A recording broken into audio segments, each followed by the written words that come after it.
8월 22일 월요일 새벽입니다. 너는 내 것이라 찬양 올려드리겠습니다. 두려워 말라 내가 너를 구속하였고 너를 지명하여 불렀나니 너는 내 것이라 두려워 말라 내가 너를 구속하였고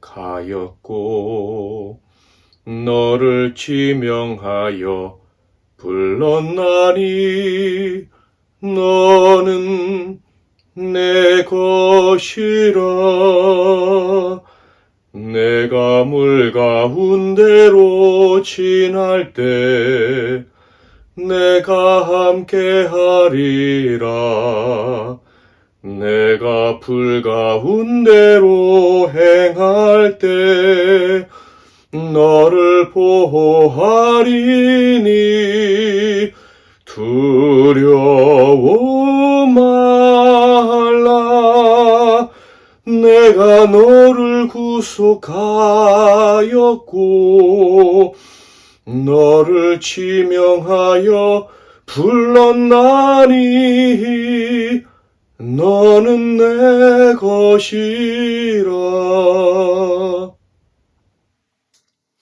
오늘 하나님께서 주시는 은혜 말씀은 예레미야서 1장 11절부터 19절 말씀이 되겠습니다. 구약성경 예레미야 1장 11절부터 19절 말씀 중에서 16절부터 봉독해 드리겠습니다. 무리가 나를 버리고 다른 신들에게 분향하며 자기 손으로 만든 것들에 절하였은즉 내가 나의 심판을 그들에게 선고하여 그들의 모든 죄악을 징계하리라. 그러므로 너는 내 허리를 동이고 일어나 내가 네게 명령한 바를 다 그들에게 말하라. 그들 때문에 두려워하지 말라. 내가 그들 앞에서 두려움을 당하지 않게 하리라. 보라 내가 오늘 너를 그 온 땅과 유다 왕들과 그 지도자들과 그 제사장들과 그 땅 백성 앞에 견고한 성읍, 쇠기 등 노선벽이 되게 하였은즉 그들이 너를 치나 너를 이기지 못하리니 이는 내가 너와 함께하여 너를 구원할 것임이니라. 여호와의 말이니라. 아멘. 오늘은 견고한 성읍, 쇠기둥, 노성벽이라는 제목으로 하나님 말씀을 상고하겠습니다. 우리 주변에는 참으로 훌륭한 사람, 준비가 잘 된 사람들이 많습니다. 특별히 저 사람은 참으로 하나님께서 쓰실 만한 사람이야.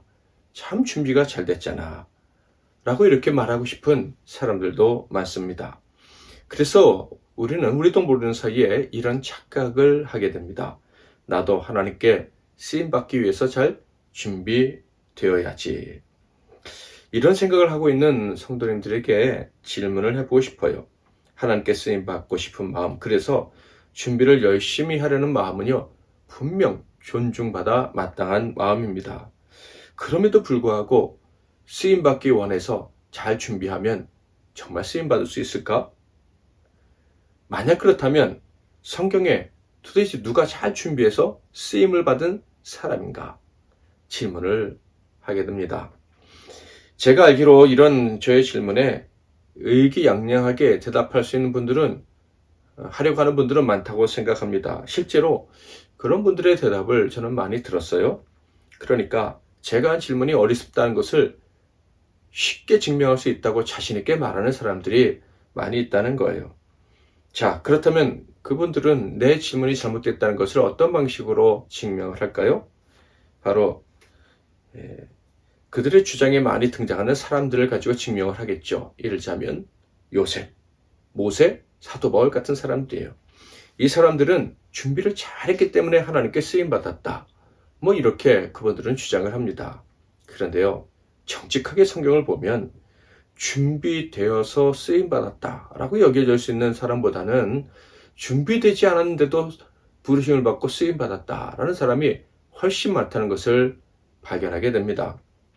믿음의 조상 아브라함은 어땠습니까? 그러니요, 그의 아버지와 함께 우상을 만들고 있었던 사람입니다.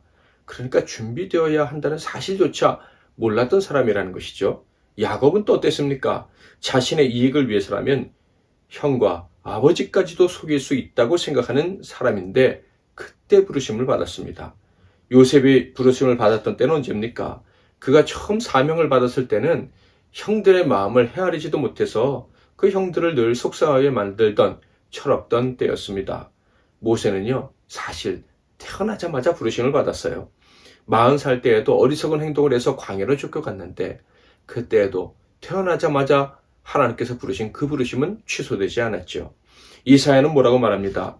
뭐라고 말합니까? 부르심을 받았을 때 자기의 입술은, 즉 자기 입에서 나오는 말은 세상 사람들과 다름없이 아주 추합니다 라고 고백합니다.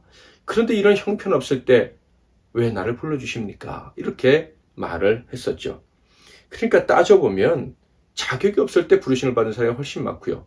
그리고 더 깊이 따져보면 어떤 사람도 자격을 갖춘 후에 부르심을 받았다라고 할 수 있는 사람이 없다는 것을 확인하게 됩니다. 그래서 칼빈과 그의 제자들은요, 하나님의 부르심에 대해서 이렇게 말했어요. 불가항력적인 은혜다. 하나님의 부르심은 인간이 저항할 수 없도록 찾아오는 것이다. 이렇게 이야기를 한 것이죠. 만약에 저항할 수 있다면, 사람이 저항할 기회를 하나님께 받는다면 어떻게 할까요?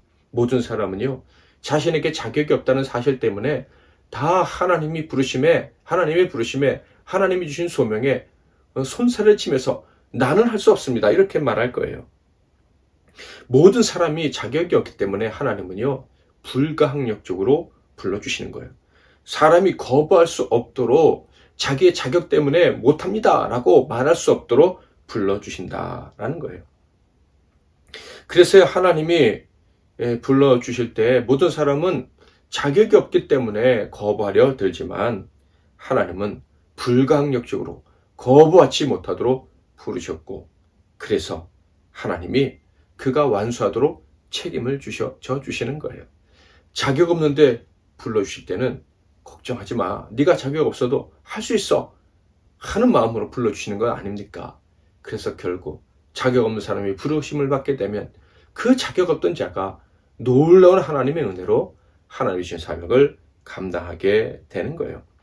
그러니까 하나님이 우리를 부르시고 사명을 주신다고 할 때 핵심은 뭐냐 하면 자격 없는 사람을 하나님이 부르셔서 자격 없는 그가 사명을 감당하도록 하나님이 책임져 주신다라는 거예요.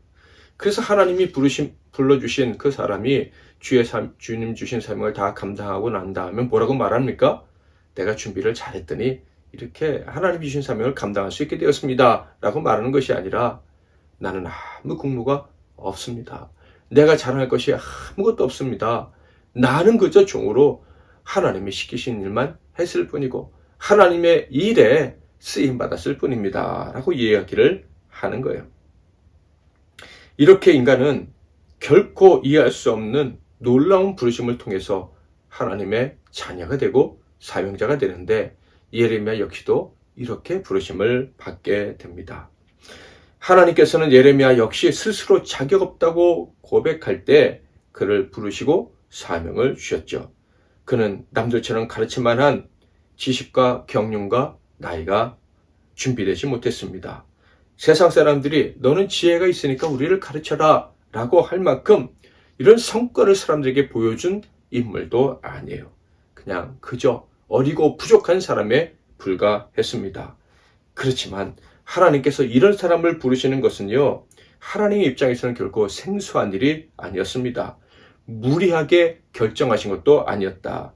이것이 바로 하나님의 방법이기 때문입니다.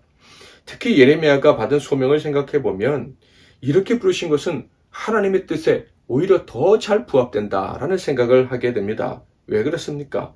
예레미야가 받은 사명을 생각해 보면 금방 이해할 수가 있어요. 그의 사명이 무엇입니까? 어제 주일날 살펴보았던 대로 바로 하나님께서 행하실 심판과 구원에 대해서 세상에 알리는 것입니다. 무엇에 대한 심판입니까? 하나님의 은혜와 하나님의 부르심과 그 능력이 아닌 자신의 힘으로 살 수 있다는 이 교만에 대한 심판이죠.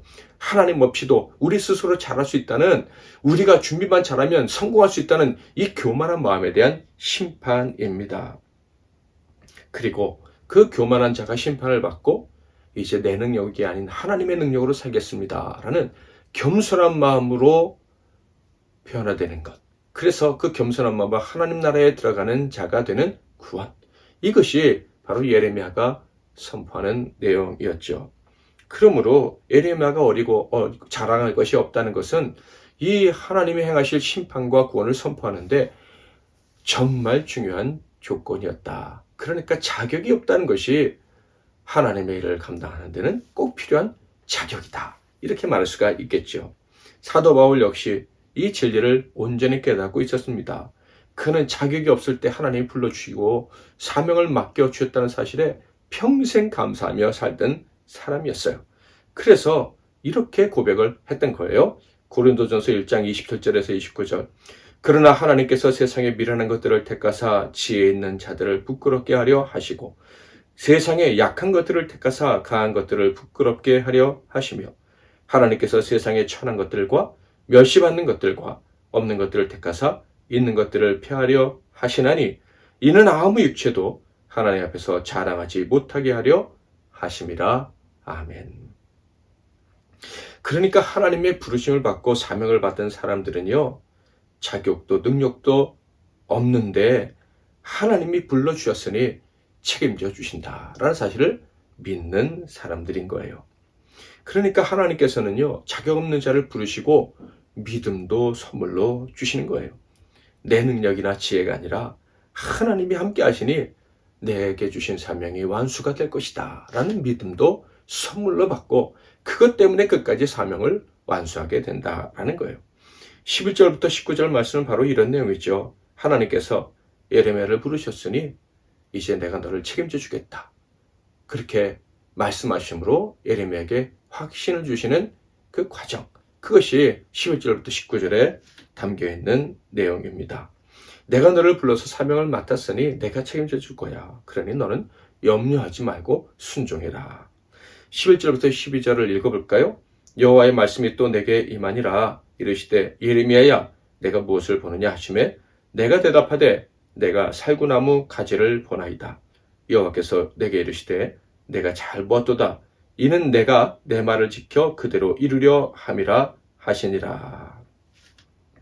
예레미야가 선지자의 사명을 받은 후 첫 번째로 경험한 하나님의 계시, 환상을 통한 계시입니다. 예레미야가 환상을 본 후에 하나님께 질문을 받습니다. 하나님이 예레미야에게 내가 무엇을 보았느냐라고 물어보셨어요. 그러자 예레미야는 살구나무 가지를 보았습니다 라고 대답하죠. 그러자 하나님이 잘 보았다 라고 칭찬을 하시고 너를 통한 나의 말은 끝까지 다 지켜지게 될 것이다. 이렇게 말씀을 하십니다. 이 환상의 목적은 분명합니다. 방금 언급한 것처럼 하나님께서 사명을 주신 사람은 끝까지 사명을 완수하도록 하나님이 책임져 줄 것이다. 라는 그 약속을 주시기 위해서 이 환상을 주신 거예요. 살구나무라는 말은요, 이 단어는 히브리 단어인데 지켜보다라는 히브리 단어와 아주 유사한 음가를 가지고 있어요. 그러니까 살구나무를 보았느냐라는 말씀은 너를 통해서 내가 한 말이 반드시 성취되는 것을 지켜보겠다라는 일종의 언어 유희라고 할 수가 있겠습니다. 그러니까 내가 어리나 앞으로 내가 할 말은 하늘의 권위를 가지게 될 거야. 네가 어리지만 내가 너에게 준 말, 네가 나에게 사명을 받아서 세상에 선포해야 될 그 말은 내 말과 같이 성취가 될 거야. 나는 그것을 끝까지 볼 거야. 그러니까 네 말이 땅에 떨어질까? 네 말이 사람들의 멸시를 받아서 아무것도 아닌 것이 될까? 절대 염려하지 말아라. 그저 담대하게 구원의 복음, 내가 너에게 준 사명, 그만 감당하면 된다. 구원의 복음을 전하는 사명 끝까지 완수할 수 있을 거야. 이렇게 격려해 주신 거예요. 두 번째 환상은 끓는 가마 환상인데요. 그 가마가 북쪽에서 기울어지는 환상입니다. 이 환상은 이제 앞으로 예레미야가 외쳐야 될 심판의 내용 그 자체죠. 선지자가 할 말은 무엇입니까? 북쪽에서 쳐들어오는 이방 민족에 의해서 유대 나라가 심판을 받고 멸망하게 될 것이다. 그런 내용이에요. 13절 14절 여호와의 말씀이 다시 내게 임하니라. 이르시되 내가 무엇을 보느냐 대답하되 끓는 가마를 보나이다. 그 윗면이 북에서부터 기울어졌나이다 하니 여호와께서 내게 이르시되 재앙이 북방에서 일어나 이 땅의 모든 주민들에게 부어지리라. 이 말씀하시고 이어서 하시는 말씀은 내가 유다가 듣기 싫어하는 이 말을 전하면 미움을 받겠지만 그 미움이 절대 너를 정복하지 못할 거야 라는 말씀도 주십니다. 그러니까 심판을 선포했을 때 사람들이 그 심판이 듣기 싫어 너를 미워하겠지만 그러나 그들의 미움이 결코 성공할 수 없어. 이런 말씀을 주신 거예요. 17절 그러므로 너는 내 허리를 동이고 일어나 내가 내게 명령한 바를 다 그들에게 말하라. 그들 때문에 두려워하지 말라. 내가 그들 앞에서 두려움을 당하지 않게 하리라. 하나님이 책임지고 보호해 주신다라는 거예요. 그리고 이어서 들려주시는 말씀은 보호해 주시는데 얼마나 강력하게 보호해 주시는지 너의 대적자들이 너를 건드릴 수도 없고 넘어설 수 없는 성벽으로 생각할 것이다. 18절 19절 보라 내가 오늘 너를 그 온 땅과 유다 왕들과 그 지도자들과 그 제사장들과 그 땅 백성 앞에 견고한 성읍 쇠기둥 노선벽이 되게 하였은지 그들이 너를 치나 너를 이기지 못하리니 이는 내가 너와 함께하여 너를 구원할 것임이니라 여호와의 말이니라. 견고한 성읍 쇠기둥 노선벽 같은 강력한 존재로 만들어주겠다는 엄청난 약속의 말씀입니다. 하나님께서는 마지막 때에 복음을 전할 사명자들을 찾으십니다. 심판과 회복의 복음을 전할 하나님의 일꾼들을 지금도 찾고 계신다라는 거예요. 그런데 하나님이 찾으시고 그리고 사명을 주시는 그 사람들은요 결코 자격 있는 자들이 아니라는 거예요. 자격을 보지 않으시고요. 그들이 태어나기 전부터 택하신 그들을 하나님이 때가 되면 부르셔서 사명을 맡겨주시는 거예요.